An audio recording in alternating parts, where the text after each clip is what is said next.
Hammaga assalomu alaykum o'rtoqlar. Yangi videoga xush kelibsizlar. Bugun sizlar bilan anchadan beri gaplashmagan mavzuyimiz, yana Polsha haqida gaplashamiz. Oxirgi payt o'sha Polsha haqida so'ralgan savollar yig'ilib qolgan. Juda ham ko'p so'ralganlariga bir nechtasiga javob berib o'tishga harakat qilaman.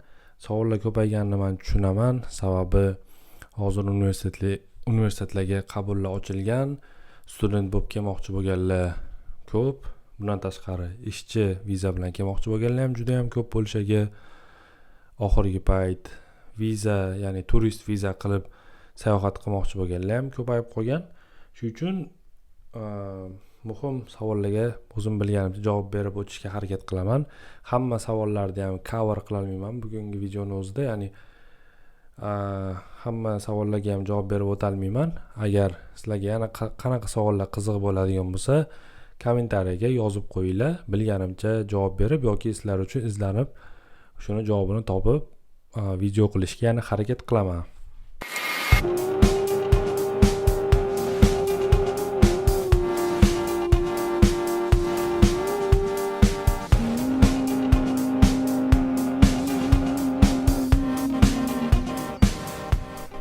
Xo'p, birinchi o'rinda viza masalasidagi savollarga to'xtaladigan bo'lsak, asosan student vizasiga o'zgartirishlar kiritilgan. Shuning uchun men bu haqida gapirmasam bo'lmas edi. O'tgan yildan boshlab vizada requirementlarda, ya'ni talablarida, student vizalarda ozgina o'zgartirishlar bo'lgan. Ya'ni qanaqa? Avvallari Polshani o'ziga kelib recognition of high school diploma qilar edingiz. Bu asosan bakalavr uchun kelayotgan studentlarga taalluqli. Siz Polshaga kelib, qanchadir muddat ichida universitetingizga shu maktabda olgan attestatingiz yoki o'sha shahodatnoma, xullas shunaqa dokumentingizni haqqiyligini tasdiqlatib berishingiz kerak bo'lardi. Hozirgi paytda endi O'zbekistonda u dokumentni o'zingiz bilan elchixonaga olib kirishingizni so'rashyapti, men bilishim bo'yicha. Ya'ni ozgina qiyinlashgan proses. Avvallari Polshani o'ziga kelib bemalol qiladigan dokumentingizni hozir elchixonaga o'zingiz bilan olib kirishingiz kerak bo'lyapti. Yana yangi yillar bo'lgan bo'lsa bilmadim, lekin katta ehtimol bilan bu o'zgarish hali ham o'z kuchida turibdi deb o'ylayman. Student vizada shunaqa yangiliklar, ishchi vizalardan unchalik xabarim yo'q, to'g'risi. Avvalgidek bo'lsa kerak, qiyinlashgan, osonlashgan, unisi bilan meni xabarim yo'q. Bundan tashqari, umuman Polshaga kelganda Polsha xavfsizmi deb ko'pchilik so'raydi. Ko'proq shu yoshlar, studentlarni qiynaydigan savol bu. Polsha juda ham xavfsiz. Buni o'sha videolardan ham ko'rsanglar bo'ladi. Instagramda, YouTube'da Polshani juda ham maqtab boshqa chet elliklar ham video qiladi. Hech qanaqa bir qo'rqinchli joyi yo'q. Ko'chalarda yursalaring ham, men o'zim ham kech paytlar ishlaganman, soat 2-3 da ishdan qaytardik ba'zida. Hozir ham soat 11-12 da ishdan qaytaman. Hech qanaqa bir xavfli narsa ko'rmayman. Lekin to'g'ri, odamning o'ziga bog'liq bu narsa, baribir ehtiyot bo'lib yurgan yaxshi, lekin umumiy olib qaraganda jinoyatlar soni juda ham kam. Asosan katta shaharlarda jinoyat bo'lishi mumkin, tabiiy hol bu. Shuning uchun Polshada bu masalada qo'rqmasanglar ham bo'ladi deb aytsam bo'ladi. Ya'ni bu ham nisbiy. Ya'ni boshqa Yevropa davlatlariga nisbatan Fransiya, Ispaniya yo'qda baribir o'sha immigrantlar ko'p bo'lgani uchun, har xil millatdan odamlar kelgani uchun sal xavfsizlik masalasi под вопрос bo'lishi mumkin. Ya'ni savol ostida bo'lishi mumkin. Bundan tashqari til haqida gaplashaylik endi sizlar bilan. Til ba'zi odamlar so'raydi. Studentlar asosan so'rashi bo'yicha ingliz tilini qaysidir darajada bilaman, sertifikatim yo'q. Lekin o'sha B2 bilaman. Kelsam bo'ladimi deb so'rashadi. Hozir adashmasam iyundan qonunlarga yana o'zgartirish kiritmoqchi edi Polsha. Ya'ni siz endi elchixonaga til sertifikatingizni ko'rsatishingiz kerak bo'ladi. Avvallari til sertifikati ko'rmas edi. Siz universitetga kirishingiz uchun til sertifikati kerak bo'lar edi faqat. Hozir endi universitet, ya'ni elchixona o'zi ham bu narsani talab qilyapti. Nimaga deganda, meni tushunishim bo'yicha ko'p universitetlar, частный universitetlar ham ko'p, ya'ni o'sha xususiy deydimi, shunaqa universitetlar ko'p.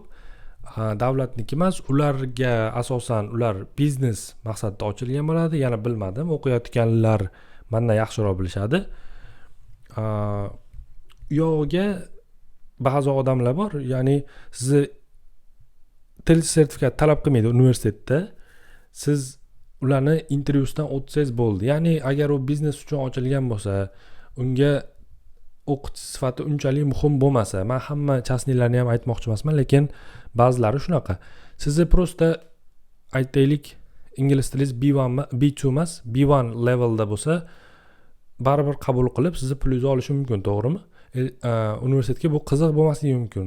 Chunki ularni maqsadi shu profit, ya'ni foyda qilish. Endi hozirgi kunda o'sha universitet ham, ya'ni government, elchixona yoki o'sha qonun chiqaruvchilar ham bu narsa haqida qiziqyapti. Ya'ni sen tilni bilib yetarli darajada o'qish uchun kelayotganini bizga ko'rsata olishing kerak deyapti. Bu qonun kuchga kirdi, kirmadi, bunisini bilmayman. 1-iyundan deb turishgan edi. 1-iyun keldi. Surishtirib ko'rsanglar bo'ladi, uni ham research qilib. Shu uchun til sertifikati muhim. Sizlarga tezroq iloji boricha olishinglarni maslahat bergan bo'lardim. Agar nimaga kelmoqchi bo'lsanglar, o'sha Polshaga ingliz tili bilan o'qishga kelmoqchi bo'lsanglar. Endi umumiy olib qaraganda ingliz tilini o'zi bilan survive qilsa bo'ladi, ya'ni yashab ketsa bo'ladimi? Hamma inglizcha gaplashadimi? It depends deydi-ku, ya'ni bu ham ko'p faktorlarga bog'liq. Katta shaharlarda yashasangiz, katta ehtimol bilan ingliz tili bilan hamma ishlaringizni bitirib ketsangiz bo'ladi, lekin kichkinaroq shaharda yashasangiz baribirga ham polyak tili kerak. Umuman olganda katta shaharda yashasangiz ham siz long term yashashga kelyapsizmi? 3-4 yilga uni tilni ozgina o'rganib olganingiz zarar qilmaydi. Ya'ni masalan, ofislarga kirganda inglizchada ishingiz bitishi mumkin. Lekin baribir ko'chalarda asosiy qismi polyaklar. Shu uchun hammasi ham ingliz tilini bilmasligi mumkin. Yoki magazinga kirganingizda biron narsa so'rayman deyishingiz mumkin. Unda ham o'zingizni noqulay his qilasiz. Agar siz inglizcha gapirsangiz, u inglizcha bilmasa, o'zingizni fikringizni yetkazib bera olmaysiz. Shu tarafdan ingliz tili muhim. Endi bu studentlarga edi.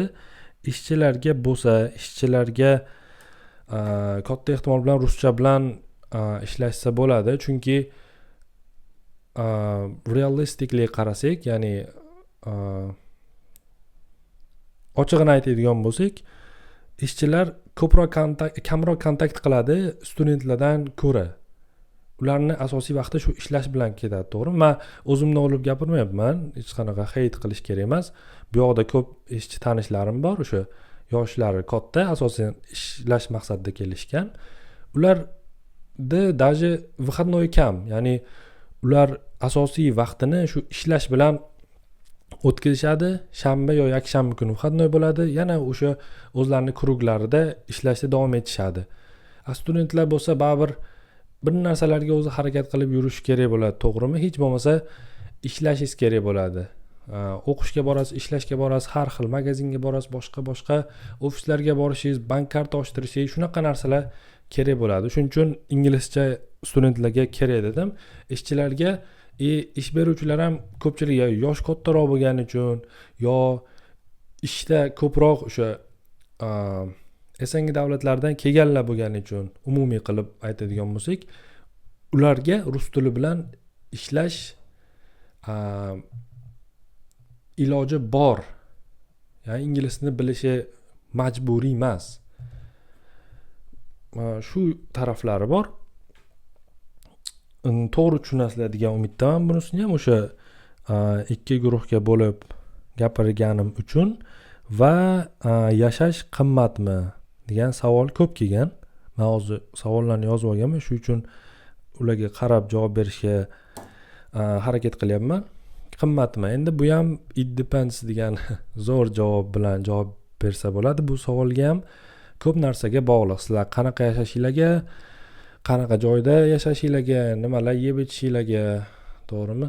Sarf xarajatinglarga, ayniqsa student bo'lsanglar, universitetinglar qancha to'laysizlar, shunga juda ham bog'liq. Bu haqida ham videolar qilganman. Tepada qo'yib qo'yaman, ularga ham qiziqsanglar o'tib ko'rishinglar mumkin. To'liq ma'lumot berib o'tganman oziq-ovqat narxlari haqida, yotoqxonalar narxlari haqida. Endi o'rtacha oyliklar hozir studentlarga 32 zlot bo'lib qolgan. Bu rosta $8 to'g'ri keladi. Siz qancha ishlashingizga bog'liq, to'g'rimi? Ya'ni topgan pulingizga nisbatan aytasiz-ku, qimmat yoki arzonligini.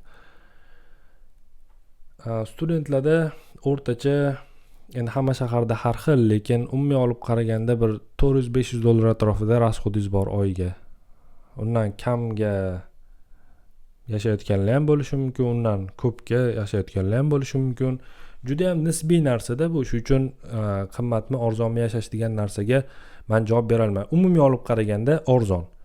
Men arzon degan bo'lardim boshqa Yevropa davlatlariga nisbatan, umuman O'zbekistonga nisbatan ham. Yaqinda O'zbekistonga borib keldim. Shunaqa.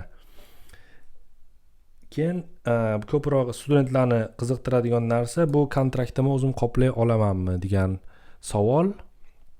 Kontraktlar o'rtacha $3000 atrofida bo'ladi. Yevroda ham shu 2500, 3000, 4000 har xil universitetlar bor. Ayniqsa meditsinada o'qimoqchi bo'lsanglar, juda ham ko'p. Yiliga 10,000 dan qimmat. Ko'p meditsinskiy institutlar, universitetlar. Shu sababdan bir narsa deb bo'lmaydi, lekin o'rtacha narxini oladigan bo'lsak, €3000 bo'lsa, siz oyiga €1000 dan ozgina ko'proq topadigan bo'lsangiz, o'z-o'zidan kelib turibdiki, ya'ni bu yozda ishlashingizni aytyapman. Ya'ni full time ishlashingizni aytyapman.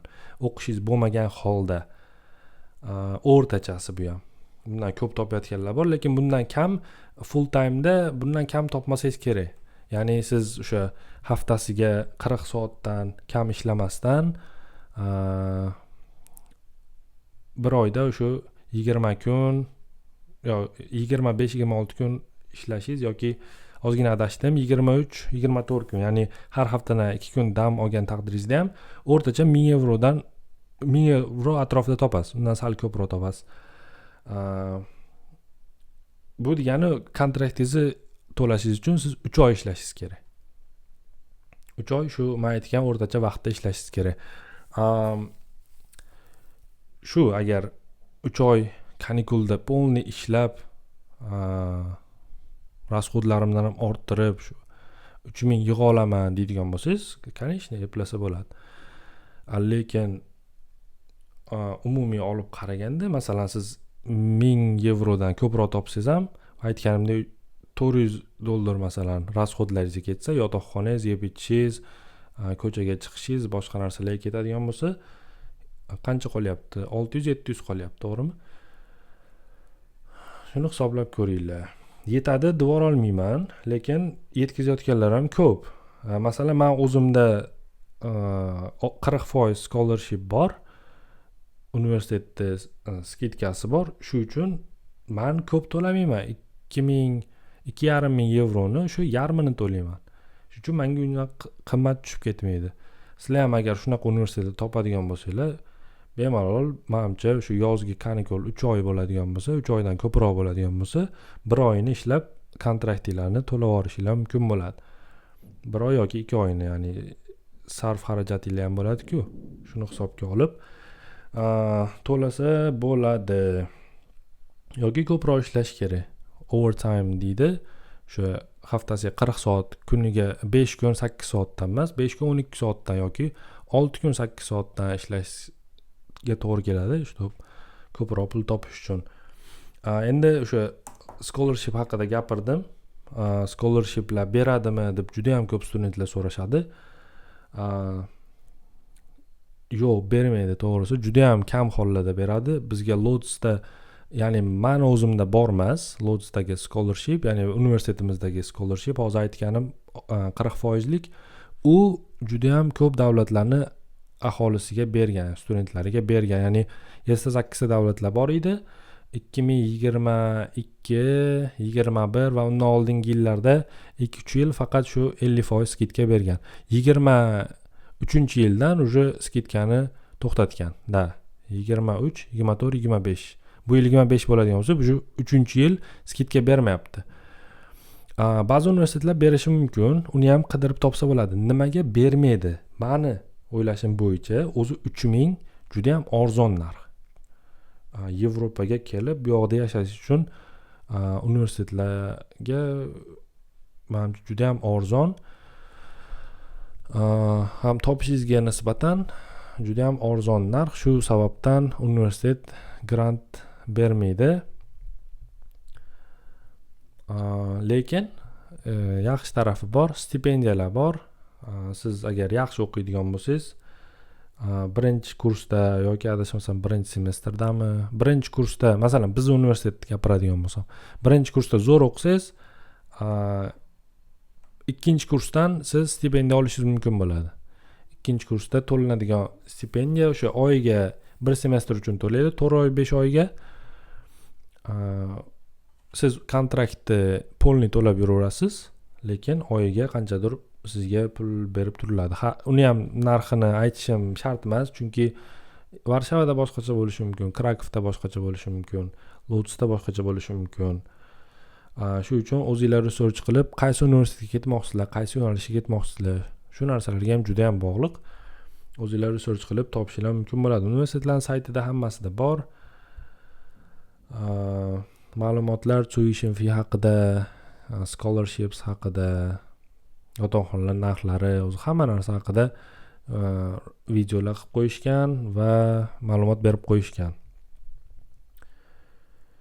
Shunaqa, qaysi savollar esimdan chiqib qolgan bo'lsa aytib yuborsanglar, men keyingi videolarda javob berishga harakat qilaman. Sizlar uchun javobini topib, video yoqqan bo'lsa like bosib, qo'llab-quvvatlab qo'yish esdan chiqmasin.